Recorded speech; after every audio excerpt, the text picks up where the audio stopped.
안철수 후보님께 먼저 여쭤보고 싶습니다. 지난 27일에는 합의문 내용을 거절했는데 그동안 시간 동안 어떤 마음에 아니면 어떤 상황의 변화 때문에 단일화를 수용하겠다고 결심을 하신 것입니까? 그때 이후로 많은 고민을 하고 또 많은 분들의 말씀을 들었습니다. 그리고 저는 지난 서울시장 보궐선거에서 제 몸을 던져가면서 우리나라를 좀 더 좋은 대한민국으로 바꾸고자 정권 교체에 몸을 바친 사람입니다. 저는 그 대의에 따르는 것이 제 개인적인 어떠한 손해가 나더라도 그 대의를 따르는 것이 맞다고 생각했습니다. 네, 다음 분 계실까요? 죄송한데 좀 가까이 쓰셔야. 그래요? 예. 윤석열 후보님께 여쭤보겠습니다. 27일 이후에 개인적으로 어떤 더 노력을 안철수 후보님께 드렸는지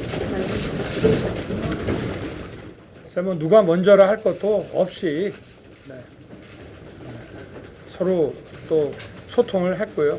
그리고 좀 안 후보님을 그 전부터 좀 뵙고 또 좀 여러 차례 이렇게 만나고 했으면은 서로가 훨씬 더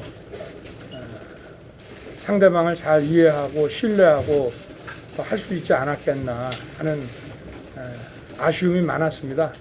어제 저희가 TV 토론을 마치고 아주 늦은 시간에 만나서 이런 어떤 구체적인 조건이랄 것도 없이 오늘 우리가 공동선언문에서 말씀드린 대로 그 대의를 함께 하기로 그렇게 저희가 결의를 다지고 그리고 바로 오늘 아침에 우리 안 후보님과 여러분 앞에 국민 앞에 서게 된 것입니다. 네, 다음 분 또 계실까요? 네, 안철수 후보님께 여쭤보겠는데요. 내일을 얘기하셨는데 그래도 며칠 전까지는 여론조사가 아니면 안 된다고 하셨는데 오늘은 여론조사가 아니어도 되는 이유가 뭡니까? 지금 이미 여론조사가 가능한 시간은 지났습니다.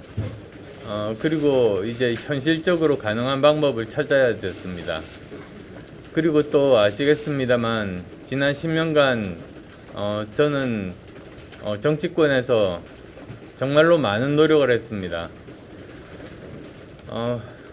그런 과정에서 많은 분들께서 말씀하셨습니다.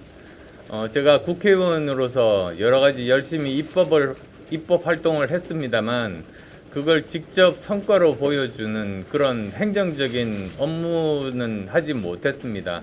할 만한 기회를 가지지 못했습니다. 그러다 보니까 국민들께 체감할 수 있는 그러한 변화를 보여드리지를 못했습니다.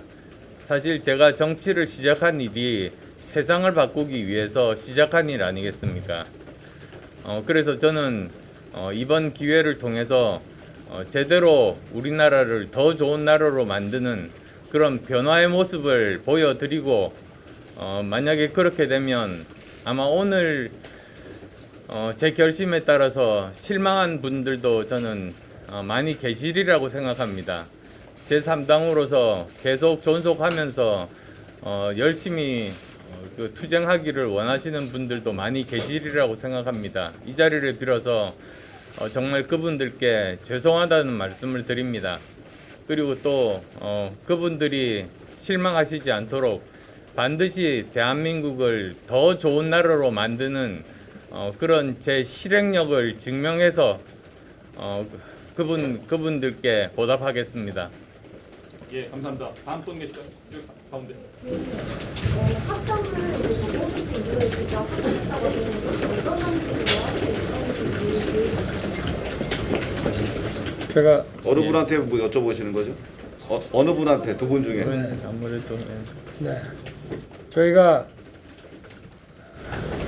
그리고 안철수 후보님한테도 여쭤보겠습니다. 우선 하고 그 다음 하죠. 헷갈립니다. 방금 전에 우리 안 후보님께서 말씀하신 것을 잘 좀 한번 새겨봐 주시기를 바라겠습니다. 저희는 또 제가 우리 안 후보님과 국민의당 관계자분들께 이런 말씀을 드렸습니다. 삼지대의 그 원칙과 소신도 중요하고 그 정치적 역할도 중요하지만 그동안 그 정계 투신에서 닦은 그 경륜으로 우리 국민의 힘과 또 저와 힘을 합쳐서 국민의 힘의 철학과 가치의 폭을 좀 넓혀 주시고 또 저희와 함께 새로운 더 좋은 나라를 만드는데 함께 좀 노력을 해보자고 말씀을 드렸고 아마 그동안 해오셨던 그 어떤 정치 활동과 본인의 철학이 금방 이렇게 방향을 전환하기는 쉽지 않았을 거라고 생각을 하고요. 저는 지난 27일에 여러분들께서 기대했던 이런 단일화가 성사되지 못했던 것도 우리 안 후보님께서 그동안 그 제3지대에서의 그 소신 있는 그 정치 활동을 지지해 주신 많은 분들의 그 어떤 헌신과 그 감사에 대한 그 어떤 마음의 부담이 크지 않았나 그런 생각이 됩니다. 또 우리 안 후보님과 또 우리 양당이 서로 합당을 함으로써 저희 국민의 힘이 국민들의 더 사랑을 받을 수 있게끔 이 가치와 철학이 더 확장될 것으로 저희는 기대하고 있습니다. 예, 감사합니다. 예. 안 후보님 혹시 사퇴는 언제 하시는지랑 또 인생 같이 나가실 계획 있으신지 궁금합니다. 그건 정해지면은 말씀을 드리도록 하겠습니다. 안 하신 분 먼저 하겠습니다. 이우민 기자. 네, 문화일보 이유민입니다. 안 후보님께 질문 드리겠는데요. 그 후보님께서 단일화 이 협상 과정에서 이준석 국민의힘 대표로부터 조금 모욕적이랄지 이렇게 생각될 수 있는 표현들도 들으셨고 했는데 그런 것에 대한 앙금은 지금 남아있지 않으신 상태인지 궁금합니다. 그리고 또 안 후보님께서 오늘 좀 선언을 주로 읽으셨는데 이 선언문은 누가 주로 작성하신 건지 궁금합니다.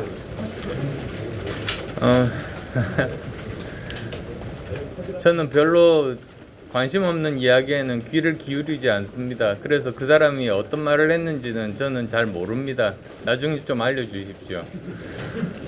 그리고 선언문은 이제 초안이 있습니다. 그 초안을 또 새벽에 일어나서 밤새 다듬었고 그것에 대해서 또 윤석열 후보께서 고칠 부분이 없다. 그대로 하자고 또 흔쾌하게 동의를 해주셔서 그 선언문을 읽게 됐습니다.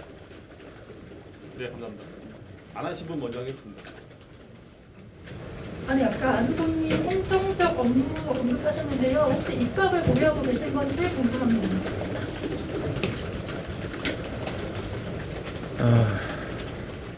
제가 앞으로 어떤 역할을 하는 것이 국민께 정말로 도움이 되는 일인지 그리고 우리나라가 한 단계 더 앞서서 나갈 수 있는 일인지에 대해서는 솔직하게 좀 더 고민이 필요합니다. 여러 가지 가능성들이 있지 않습니까? 우선은 선거에서 이기는 것이 가장 중요합니다. 정권 교체가 중요합니다. 선거에서 그런 말이 있습니다. 고개를 드는 순간 진다고. 지금 이렇게 단일화를 한 게 선거 승리했다는 말이 아닙니다. 더 겸허하게 저는 더 열심히 노력하고 국민께 다가가서 국민들께 호소를 해야지 저희들이 선거 승리가 가능하다고 생각합니다. 우선 그 말씀부터 드리고 싶습니다.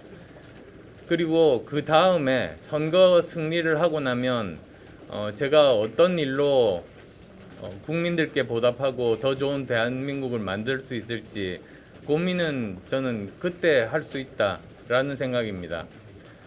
다만 제가 꼭 하고 싶은 일 중에 하나는 지금 현재 국민의힘을 보다 더 실용적인 정당, 중도적인 정당으로 변화시키는 것입니다. 사실 그래야지만이 더 많은 지지층들을 확보하는 대중정당이 될 수 있게 됩니다. 일부 작은 기득권 세력들만 보호하는 그런 옛날의 그런 모습의 정당으로는 이번에 정권 교체를 하더라도 다시 실패를 할 수 있고 또 다시 국민의 외면을 받을 수 있습니다. 저는 그런 일이 있어서는 안 된다. 그래서 저는 뭐 제가 여러 가지 역할을 할 수 있겠습니다만 우선은 이 국민의 힘을 보다 더 실용적이고 중도적인 정당을 만드는 일에 공헌하고 싶다는 말씀드리겠습니다. 네, 세 분만 더 받도록 하겠습니다. 일정이 또 있으시니까. 네. 네, TV조선 이채입니다. 일단 유 후보님께는요, 국민의당에서 그동안에 이제 야권에서 돌았던 아누보님 사퇴설이라든지 이런 거에 대해서 사과를 요구하셨던 걸로 알고 있는데 혹시 그런 얘기를 하셨는지 궁금한데요. 안 후보님께는 6월에 이제 지방선거가 있어서 바로 합당에 나서야 된다는 얘기가 있는데 어떻게 하실 건지. 글쎄, 우리 TV조선 기자님 말씀의 취지를 제가 좀 정확하게는 의미를 잘 모르겠습니다만은 어찌됐든 이제 안철수와 윤석열 또 국민의힘과 국민의당은 사실상 하나가 됐습니다. 누가 누구에게 사과하고 누가 누구로부터 사과를 받고 이런 문제가 아니라 우리는 국민의 더 나은 삶을 위해 함께 이제 미래로 가는 그 생각만 머리에 차 있습니다. 이렇게 답변을 드리겠습니다. 다음 후보님 아까 제가 합당에 대한 견해. 지방선거. 예. 그건 네, 그건 뭐 저희가 하여튼 대선 직후에 지방선거 문제보다도 대선 직후에 네, 대선에 저희가 국민 승리에 우리 대선을 좀 이끌어내고 그리고 대선 직후에 신속하게 합당 절차를 마무리할 생각입니다. 네. 어제 새벽에 만나셨다고 하는데 혹시 그 만남은 누가 제안하셨는지 여쭙고 싶고 그다음에 그게 토론 전에 이루어진 건지 아니면 토론 후에 이루어진 건지도 같이 여쭙고 싶고 윤석열 후보. 네. 뭐 누가 먼저를 할 것도 없습니다. 그래서 거의 뭐 우리 안 후보님이나 저나 서로 만나고 싶어 했고 그리고 그런 얘기는 TV 토론 끝나자마자 바로 서로 연락이 돼가지고 저도 어제 TV 토론 끝나고 뭐 하나의 일정이 있었습니다. 그래서 그거 마치고 우리 안 후보님께서 조금 기다려 주셨고 제 일정 끝날 때까지 좀 늦은 시간에 어제 만나서 저희가 뭐 좀 하여튼 한 새벽 한 2시 넘도록 이렇게 대화를 좀 했고 그렇게 해서 오늘 지금 아침에 국민 여러분께 저희가 하나가 되는 모습을 이렇게 보여드리게 된 겁니다. 네, 마지막 예. 네, 저 중앙일보 김기정 기자입니다. 안철수 후보님께 좀 여쭙고 싶은 게 있는데, 그 첫 번째로 이제 민주당에서 저기 추진 중인 정치개혁 입법에 대해서 좀 어떻게 생각하시는지, 그게 입장이 좀 궁금하고요. 두 번째로 이제 토론회에서도 밝혔듯이 저기 안 후보님께서 다당제가 소신이라는 말씀을 여러 차례 하셨는데, 이게 선거 직후에 이제 국민의힘과 합당을 하게 되면 그 소신에 저기 후보님 투표에 좀 반하게 되시는 게 아닌지, 거대 양상에 속하게 되시는데, 그런 부분에 대한 생각은 좀 어떠신지 그런 부분이 궁금합니다. 말씀하셨듯이 저는 다당제가 제 소신임을 다시 한 번 더 분명히 밝힙니다. 지금까지 87년 체제 이후로 양당제가 나름대로의 역할을 했습니다. 민주화도 하고 또 추진력도 가질 수 있으면서 대한민국을 여기까지 끌고 왔습니다. 그렇지만 이것이 한계에 부딪힌 것이 양당끼리 서로 극한 대립으로 서로 싸우기만 하고 국민들의 민생 문제를 해결하지 못했습니다. 오히려 더 나아가서 선거에서 이긴 사람들이 세금으로 자기 편 먹여 살리는 일을 하고 민생은 돌보지 않았습니다. 이런 문제는 저는 반드시 해결돼야 된다고 봅니다. 그리고 그를 위해서 필요한 것이 두 가지입니다. 첫 번째는 국회의원 선거구제 개혁입니다. 지금의 이런 소선거구제로는 거대 양당만 존재할 수밖에 없습니다. 따라서 이 문제를 해결을 해야 됩니다. 중대선거구제로 바꾸든지 아니면 정당 명부식 비례대표제로 바꿔야 됩니다. 그 다음 또 두 번째로는 대통령 투표에 결선 투표제를 도입을 해야 됩니다. 이 문제에 대해서는 학자들마다 개헌이 필요하다, 개헌이 필요하지 않다 이런 말들이 있습니다만 저는 우선 헌법재판소의 판결부터 저는 얻는 것이 순서라고 생각합니다. 그래서 만약에 이것이 그 위헌의 소지가 없다고 한다면 바로 선거법을 통과시켜서 다음 대선부터는 지금까지처럼 이런 후보 단일화가 필요 없는 그런 정말 더 바람직한 대통령 선거제도를 만들 수 있다고 그렇게 생각합니다. 그리고 또 그런 입장에서 사실 저는 민주당도 저는 진정성을 가지고 있다고 저는 믿고 싶습니다. 그래서 민주당도 선거의 승패와 상관없이 민주당이 이야기를 하셨던 그러한 그 다당제의 기반이 되는 국회의원 선거구제 개편과 대통령제에 대한 부분들, 권력 구조에 대한 부분들 함께 합의를 해서 진행을 하기를 바랍니다. 네, 여기까지 하고요. 후보님 말씀 여기까지 하겠습니다. 네, 여기까지 하시고 이제 마무리하시겠습니다. 방금 거를 윤 후보도 동의를 하시는지 궁금하거든요. 그런 방식의 정치 개혁을 그거는 나중에 저희들이 다시 말씀드릴게요. 이 정도 하시고 이제 하나만 더 받아주시면 안 될까요? 여기까지만 예, 그 일정 공약적인 부분 하나 여쭤볼게요. 잠깐 지지라고 하시면은 공약에도 지지를 하시는 거지. 예를 들어서 안철수 후보님 비실용적인 공약들이라고 제일 많이 비판했던 게 윤 후보님의 병사 월급 200만 원 같은 게 있었거든요. 그래서 국민의힘 지지자들한테도 안 후보님이 말씀하시는 중도로 안 보일 수도 있고요. 대선 6일 앞두고 남겨놓고 유권자들 어떻게 설득하실 생각이신지 궁금합니다. 제가 저한테 예. 제가 말씀드리겠습니다. 한 분이 네. 우리 저와 우리 안철수 후보님의 공약에 차이가 있는 부분들도 있습니다. 그러나 저희가 이 단일화를 하고 또 합당을 해서 정부를 함께 운영한다고 하는 것은 서로의 차이들을 논의를 통해서 또 극복을 하고 더 나은 방향으로 나아가는 것이기 때문에 그런 취지로 봐주시고 서로 다른 부분들은 저희들이 잘 서로의 또 의견들을 조율을 해가면서 그렇게 하도록 하겠습니다. 제가 추가로 말씀드릴게요. 제가 추가로 말씀드리겠습니다. 그래서 인수위원회가 있는 겁니다. 인수위원회는 공약들을 가지고 이게 실제로 실현이 가능한지 그리고 실제로 거기에 있는 재정 추계를 해서 그 재정 추계가 정확하고 그 재정을 가지고 올 그 부분들이 실현 가능성이 있는지를 점검하는 겁니다. 그래서 지금 현재 우리나라 군대에서의 우리가 고칠 점들이 많지 않습니까? 말씀하신 병사 월급이라든지 또는 우리 최첨단 무기 체제의 우선순위 뭐 예를 들면 경항모가 과연 우리에게 더 필요한 것인지 아니면 하이급의 저 고성능 비행기가 더 중요한 것인지 사실 그런 문제가 굉장히 중요합니다. 전략적으로.